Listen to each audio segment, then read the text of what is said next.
باقی سب تفصیل ہے صرف تفصیل۔ یہ قصہ ہے محبت کی ایک بے مثل داستان کا، اور بے مثل محبت پر مالک کی لازوال عطا کا قصہ۔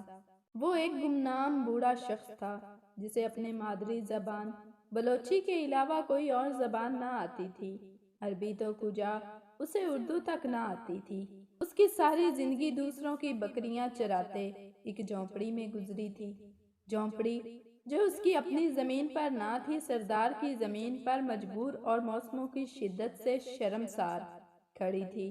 جھونپڑی بس ایسی تھی کہ آسمان سے ساری دھوپ، ساری گرمی، سردی اور بارشوں کا سارا پانی اس میں سے گزر کے بابا جی پر آ برستا تھا۔ بابا مگر اسی میں خوش تھے۔ شکوہ کیا ہوتا ہے، شاید بابا یہ جانتا بھی نہ تھا۔ جتنا میسر تھا اس سے زیادہ کی اسے پرواہ بھی نہ تھی۔ نہ اس بات کی پرواہ کہ اس کے پاس پکا چھوڑ موسموں سے بچانے والا کوئی کچا کوٹھا تک نہ تھا۔ نہ اس کا ملال کہ اس کے پاس زیست کو کرنے کو معمولی سا سامان بھی نہ تھا۔ نہ اس کی فکر کہ اس کا روزگار بس اجرت پر دوسروں کی بکریاں چرانا تھا۔ اس کے سوا کچھ نہ تھا۔ عجیب شخص تھا کہ وہ بکریاں چرانے کی انبیاء کی سنت پر ہی پیرا تھا۔ اس کے دل میں ایک اور سنت بھی چپکے چپکے پل رہی تھی اور بڑھ رہی تھی۔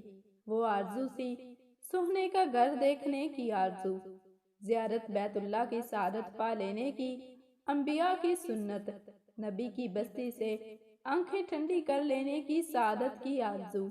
زیادہ راہ اس کے پاس کیا ہوتا کہ جس کے پاس زیادہ زندگی ہی نہ تھا، مگر تمنا تھی اور بڑی منہ زور تمنا تھی۔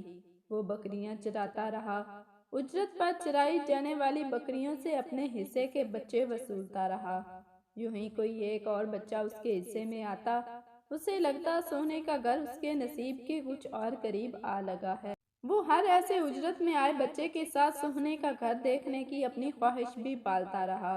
پھر ایک دفعہ جب تن پر اچھے کپڑے نہ تھے، پاؤں میں مناسب جوتا نہ تھا، جھونپڑی میں موسموں کی شدت روکنے کی موزوں صلاحیت نہ تھی، اس کے پاس بکریوں کی اجرت کے کچھ پیسے جمع ہو گئے، تب اس کا چاؤ دیکھا نہ جانا تھا کہ اس کے دل نے الارم بجایا۔ سونے کا گھر دیکھنے کا ٹائم آ گیا۔ عشق کے امتحان مگر ابھی اور بھی تھے۔ ابھی محبوب کے ہاں حاضری کا ٹائم نہ آیا تھا، انسانیت پر کورونا کا امتحان آ گیا تھا۔ اس نے رضا کی گردن جھکائی اور تمنا بغل میں داب لی۔ وہ انتظار کی سولی پر ٹنگ گیا۔ کورونا گزرا تو درے محبوب تک جانے کے لیے زیادہ راہ اور بڑھ گیا تھا۔ اسی دوران اس کے پاس مگر کچھ بکریاں آ گئی تھیں، اور بکریوں کا عمر بھر کی جمع پونجی کا، زندگی بھر کی محنت کا، اور بھلا کیا مصروف ہو سکتا تھا۔ اس نے بکریاں بیچی اور دیارے یار دیکھنے کو چل دیا۔ اس کے ساتھ کوئی ساتھی اور نہ رشتہ دار، مگر اس راہ کا ہر مسافر اپنا ہی تو ہوتا ہے۔ ایک تھیلا بغل میں دابے بالآخر ایک سویر وہ سونے کے مدینے میں کھڑا تھا۔ اسے اپنے نصیب پر یقین نہ آتا تھا۔ وہ ڈھلکی کندھوں کے ساتھ بہت آرام سے حرکت کرتا تھا کہ یہ مدینہ تھا جہاں با یزید بھی سانس گم کر بیٹھے۔ وہ مدینہ بلوچستان کی ایک جھونپڑی کا باشندہ مدینے کی شان دیکھ کر دنگ رہ گیا۔ آہ، کہاں فقیر عجم اور کہاں سلطان عرب!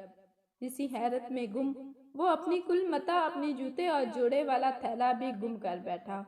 عین یہی وہ لمحہ تھا جب وہ کلک ہو گیا، جب وہ اپنے تن کے آخری چھیترے بھی سونے کے در پر گم کر بیٹھا تھا، تو عین یہی وہ لمحہ تھا جب عرش والے کا اس سادہ مزاج محبت کی معراج پر التفات اور قبول عام برس اٹھا تھا۔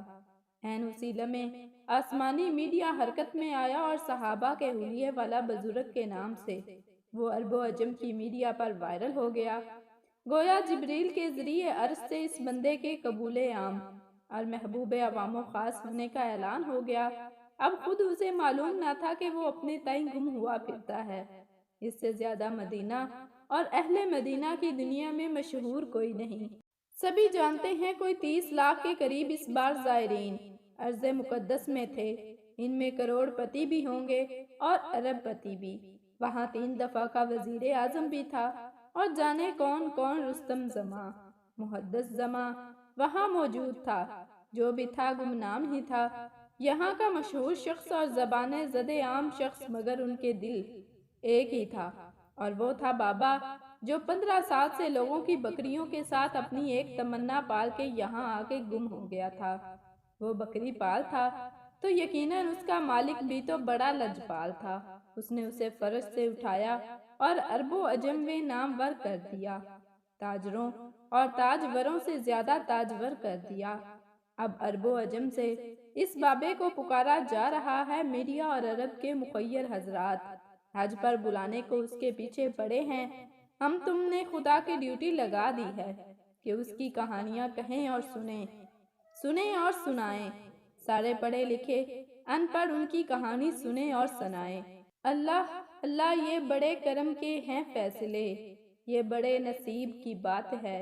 تو صاحبو، عرض کی تھی یہ قصہ ہے محبت کی ایک بے مثل داستان کا، اور بے مثل محبت پر مالک کی لازوال عطا کا قصہ۔